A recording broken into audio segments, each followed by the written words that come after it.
Yung 20% tsaka yung 2%. Yung 49 and 30 pag round up na yung 31. So copy niyo po ito. Di kita. Yung isa. Yung 2% copy paste. Tapos kusa naman po yung namimili kung ano yung whichever is higher. So kung mas mataas po yung MCI kumpara dito, hindi pipili niyo yung MCI. Bakit? Aba, hindi. Bakit? 2.8500. 2.58500. Hanapin mo ang mga. Bali, dalawang lang yung discuss mo, sir. Ano? 2.58500. Hanapin mo lang. 2.45800. Bakante pa. Ang meron pa wala na ito.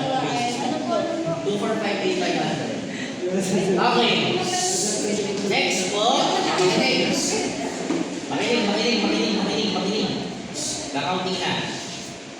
Next po is, so wala naman tayong hindi naman tayo kinagdasan ng EWD linearity. So, kailangan po, Nga ba ng form? okay. Kailangan po sa schedule 5, yung net income nyo, yung number 1, ay parehas po nung net income na nandito. So, your net income is number 37. Yung 37 po, 3898,607. Yan. So, 3898,607. Ilalagay niyo po sa page 4, schedule 5, 3898,607. Kailangan parehas sila kasi pag hindi sila parehas, hindi mag-validate yung form. Then previous, balikan natin. Ang daming uli.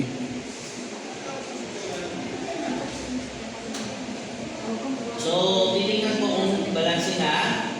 Ngayon, para po sa payment,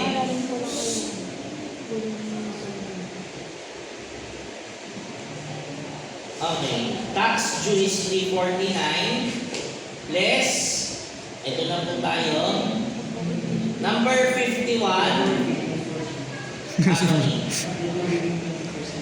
number 46, 46. number 46 po, ilalagay niyo na po yung total ng pinagbayaran nyo from January, February, and from 1st, 2nd, and 3rd quarter.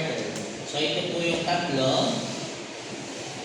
So 302,464.15, 302,464.15. So wala naman yung point. Then, kailangan po yung number 56 ay parehas po sa dulo niya.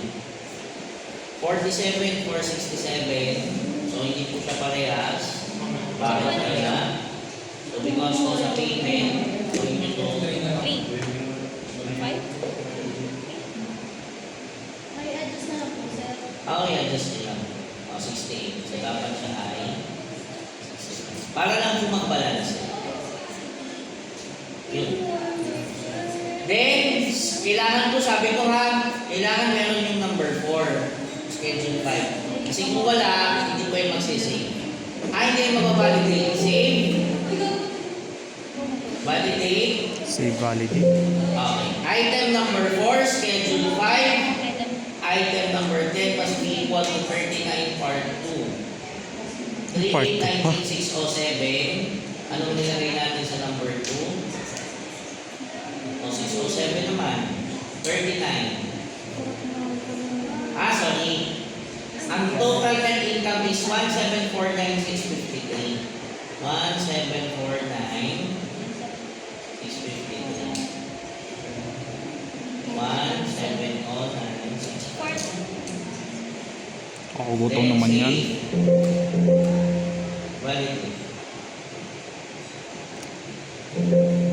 Item 4, page 5, item number 10 Mas must be 49 po ata yun, sir. 1749. 1749 po ata. 1749.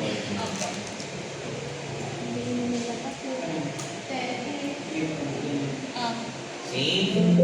bagay, pwede naman diretso, validate ang validation. Okay, validation successful. Once na validate, print, then goods na po yun.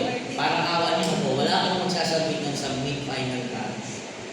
Baka po makita ng BIR ay pumasok po yun sa mga kumpanya ng BIR. Ano yun, sir? Ano yun, sir? Dali lang po ganun. Isa lang. Ay, isa lang? Oo, ano lang. Kaya nga hirap eh. Ay, oo. Sige. Debbie, baka ikaw na doon. Ano? Okay na po. So, 2316 na lang po